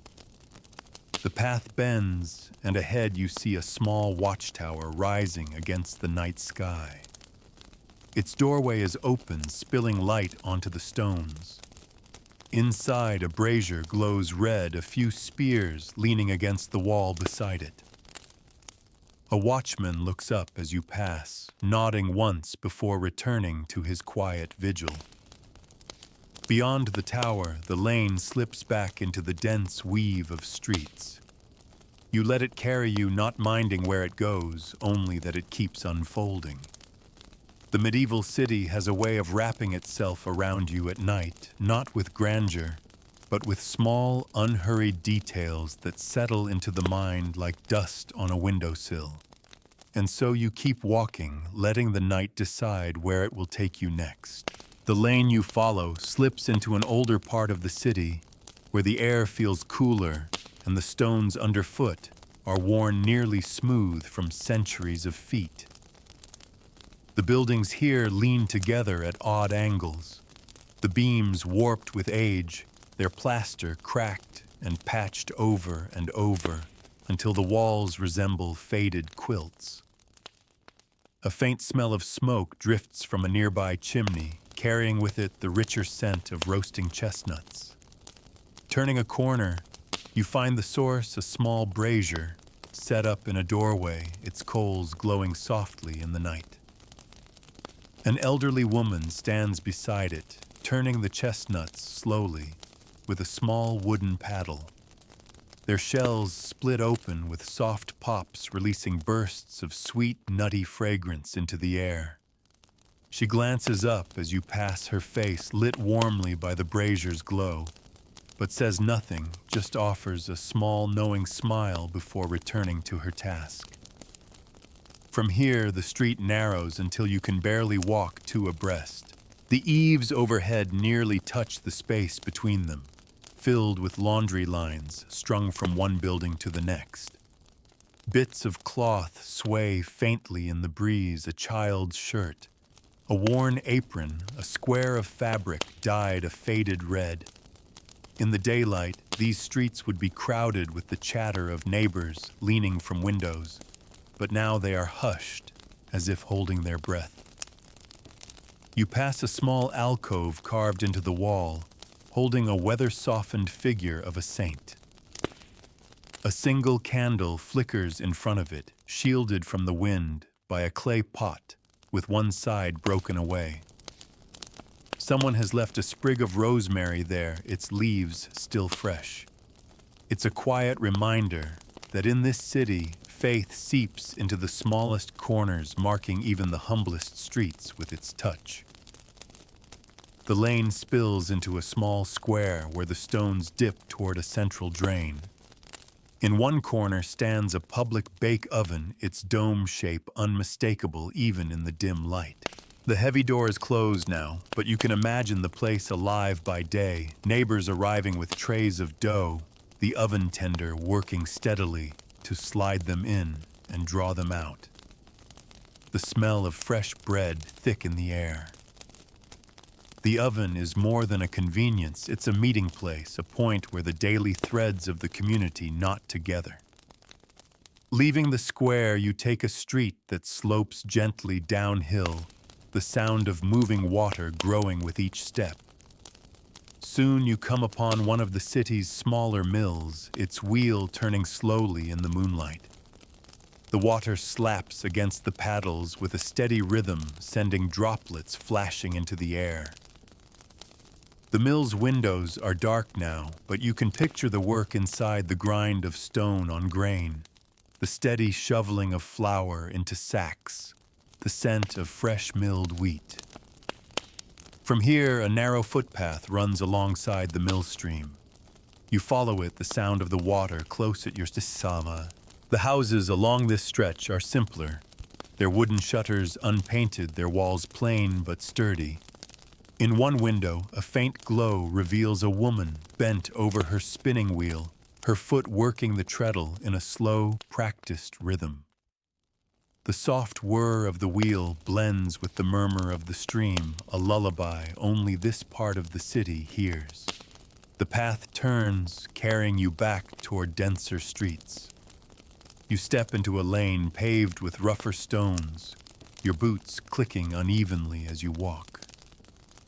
From somewhere ahead comes the sound of quiet singing, a man's voice low and steady, carrying a tune that might be older than the city itself.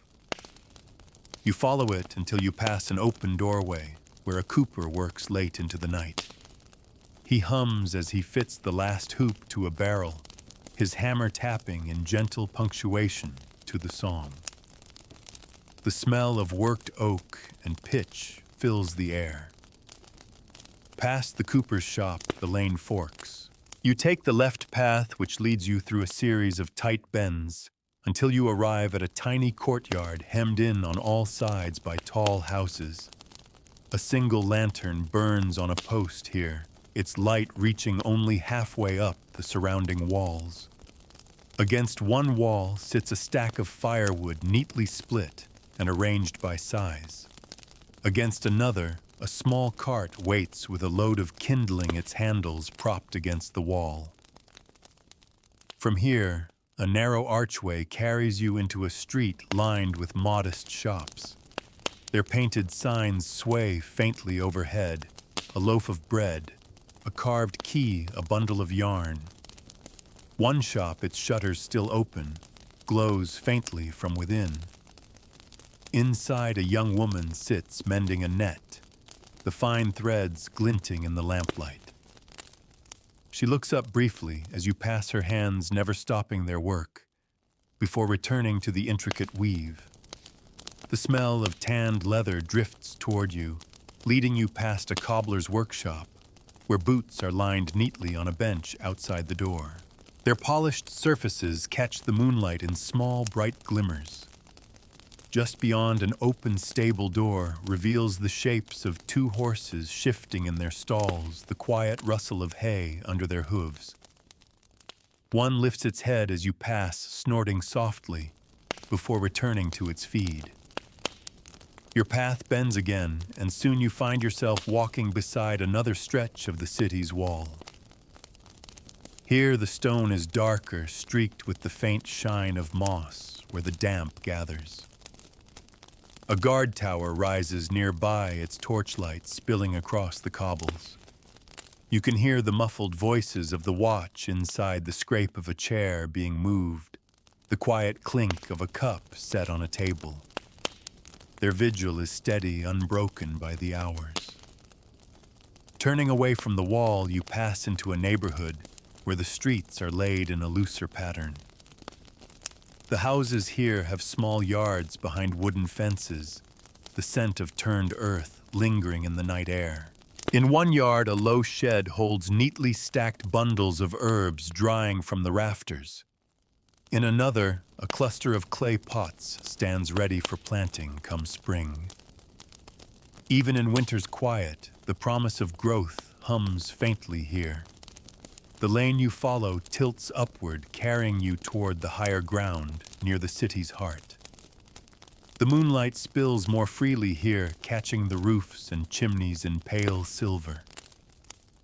Somewhere in the distance, a church bell rings softly, not the cathedral's grand tone, but a smaller, humbler voice marking the passing of another hour. You keep walking toward it, the sound folding itself into your steps, until you are part of the city's quiet rhythm once again. The bell's tone fades into the distance as you reach the crest of the slope. The streets here are a little broader, the houses set back just enough to leave a sliver of space for narrow gardens or low stone walls. In one such garden, a leafless tree spreads its bare branches like ink lines against the night sky. Beneath it, a small bench waits in silence, its surface silvered with dew. A lantern burns in the window of a nearby house. Through the warped glass, you glimpse the faint shimmer of movement, someone pacing slowly, perhaps in thought, perhaps in quiet prayer. The light flickers, as if answering the rhythm of their steps, spilling a pale glow over the frost-rimmed windowsill. As you walk on the cobbles here, sound sharper under your boots, the air carrying less of the river's dampness, and more of the crisp scent of wood smoke. A large timber-framed house looms ahead, its upper stories jutting over the street like a watchful brow. Painted above the door is a simple symbol, a sheaf of grain bound with a ribbon. This is a merchant's home, one who deals in the city's lifeblood flour bread, perhaps even the leasing of mill rights. By day, wagons would rattle up to this doorway, but tonight, it stands hushed, its heavy iron-bound door firmly closed. The street bends into a small plaza anchored by a public well. Its wooden cover is closed for the night, the pulley rope neatly wound and tied. Nearby, a bench sits beneath the overhang of a building's upper floor, sheltering it from the wind. A pair of men occupy the bench cloaks, pulled tight, their conversation low and measured. Their eyes flick toward you as you pass, then away again, a silent exchange, polite but edged with caution. From the plaza, you take a narrow spur street that drops gently downhill. Here, the houses are closer together again, their walls patched and weathered, their shutters rattling faintly in the breeze. In one doorway, a small clay lamp burns on a ledge, its flame steady in the stillness. You can smell the faint tang of olive oil from its wick. The air changes as you go, taking on the faint metallic note of worked iron. Before long, you pass the open frontage of a smithy. The forge is dark now, but the anvil sits squarely in the center, a black shape against the paler glow of banked embers. A scattering of horseshoes rests on a bench, their curved forms catching the moonlight in dull glimmers. Somewhere in the shadows, a chain creaks softly, perhaps a door shifting against its hinges in the wind. Beyond the smithy, the street flattens out, opening into a small marketplace surrounded by low shops. The stalls here are packed away, but a faint fragrance of crushed herbs lingers from